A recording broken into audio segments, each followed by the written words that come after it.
This is the big one. This is the big one. The big news from this week. This week, James Harden, Rocket superstar, displeased with his position, displeased with his team and the direction of the Rockets franchise, called out his team, called out his teammates, got beef with Boogie Cousins. He's been putting on the pounds, looking like Mark Henry from the WWE in the Hall of Pain. James Harden officially traded to the Brooklyn Nets, joining forces with Kyrie Irving, who is God knows where right now, and Kevin Durant. The big three has happened in Jersey, or sorry, in Brooklyn. Andrew, don't claim the Nets anymore. Yeah. Sorry about that, bro. And it was a blockbuster 3-team trade. Let's take a look at it. And this was insane. The Nets obviously got James Harden, and it's a 2024 second-round pick from the Cavs. God knows we probably would have used it wrong anyway.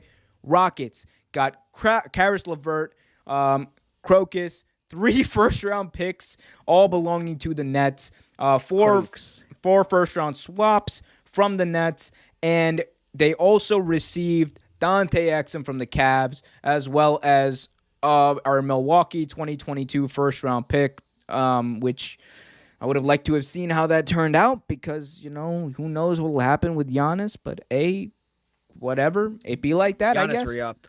I think Giannis I'm re-upped. hip. Something you left out. Something you left out of this. You left out something too.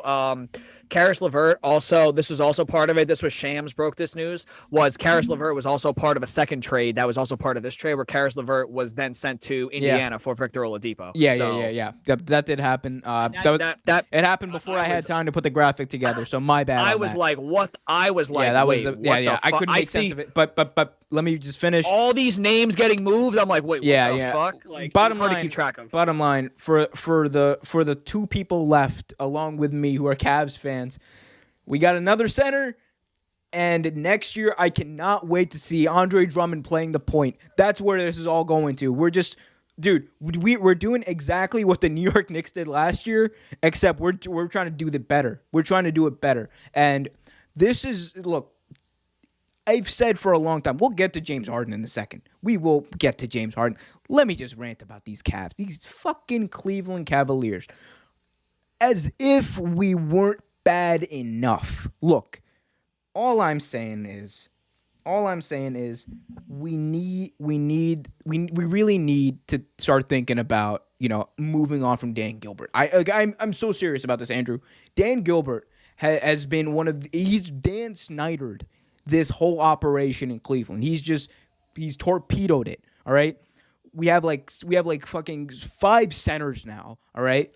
We're paying Kevin Love to do nothing, all right? We're not even playing Jetty Osman to the level we probably should be playing him if he's on the team. We're having a lot of problems here with our team, and the roster just doesn't seem to be getting better. There's no fluidity in the roster. It's just not a good team. There's no direction. There's no direction other than tanking, which I'm all for. I love the tank. Don't get me wrong. Like, if anyone needs a tank to get better, it's the Cleveland Cavaliers, because ain't nobody coming to Cleveland ever, period. LeBron was the only thing that drew people to Cleveland. He's never coming back. He's gonna ride out his career in LA. Probably play with Bronny at some point. Who knows? But Cleveland, the only way they get better is through getting these first-round picks. And whether they're late or whether they're early, you never know. Chris Hero was like a 13th overall pick. There's people you can find later in the draft. We need as many as we can get. I don't get it.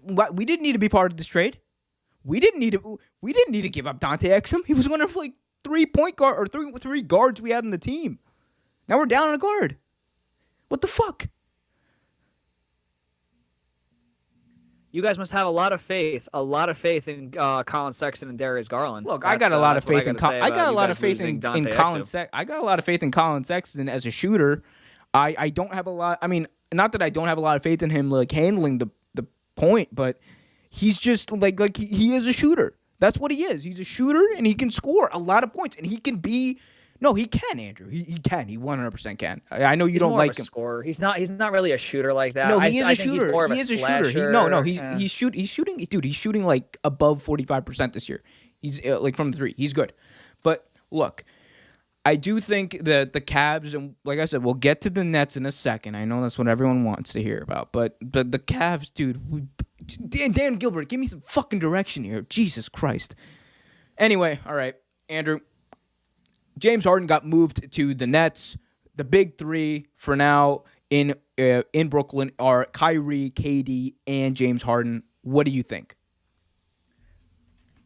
They've almost got it, dude. First off, I'm going to tell you, they've almost got it, dude. One more move has to be made from Brooklyn. One more, and you know what I'm alluding to, right? I hope you know which move I'm alluding to, man. Which one? The one that sends Kyrie to Washington and brings Russ to Brooklyn. Just put the boys back together. They can find a way to bring that is dangerous. What you're talking about, the shit you're talking about right now, is dangerous for the hearts of everyone in Oklahoma City. that would not be a fun team. Ellie Rosman, love how professional it looks. Good topics too. Thank you, Ellie or Eli, however you say your name. But on the subject of Brooklyn, it was a blockbuster trade. I know James Harden wanted out, which, I mean, after the performance that team put on the other day, he pretty much said, get me the fuck out of here. But my biggest thing with Brooklyn is going to be, dude, they were already, mind you, they don't really have much of a rim protection. Like, they have DeAndre Jordan, but he's not the DeAndre Jordan he used to be. The only other rim protector they had was Jared Allen, who they traded. I trying to remember. No, they didn't draft that kid. There was a kid they drafted, but he doesn't really play. And the biggest question, because I know a lot of people now are talking about how Brooklyn could potentially people are talking about how it's going to be in the NBA Finals. It's going to be Brooklyn versus the Lakers. It's going to be Brooklyn against the Lakers. My problem with Brooklyn, though, dude, is that the defense, man. You have all that firepower on offense, but it's going to be the defense. And you also have to look at it this way, dude. Out of the three guys on that court, out of the three guys in that big three, there's only one guy who's actually capable of being a complementary piece. And that's the best one, which is Kevin Durant. He's the only one capable of being a spot up shooter. He's the only one capable of being like, yes, you can dribble the ball 50 times on the perimeter and I will stand in the corner and I can spot up and I'll shoot over anybody because I have a fucking 11-foot release point. So he's the only one capable of being a complimentary player. And frankly, he's the only one I think capable of playing defense because he's 7 feet tall.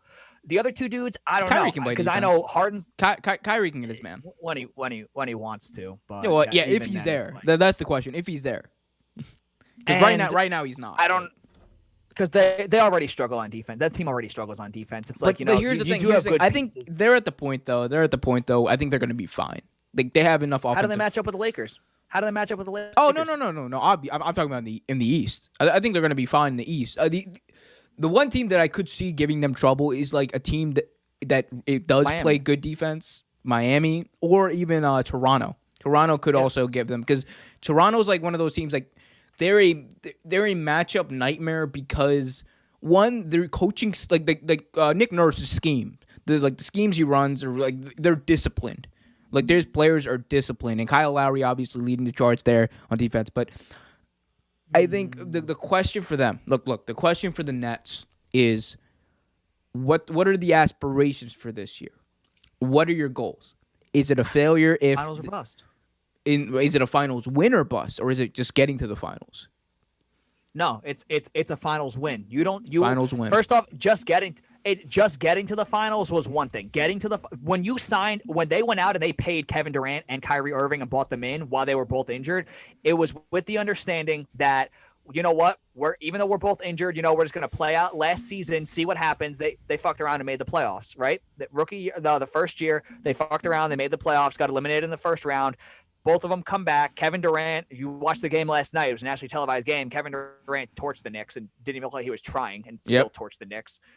And so you got to think of it this way, was they went out and got those guys just to get them to the finals. Not get out of the first round, not get to the Eastern Conference Finals, get them to the finals and win the damn finals. You make a move to bring in James Harden with the money that you're paying him, the kind of scorer that he is, with the reputation, the accolades, and everything like that.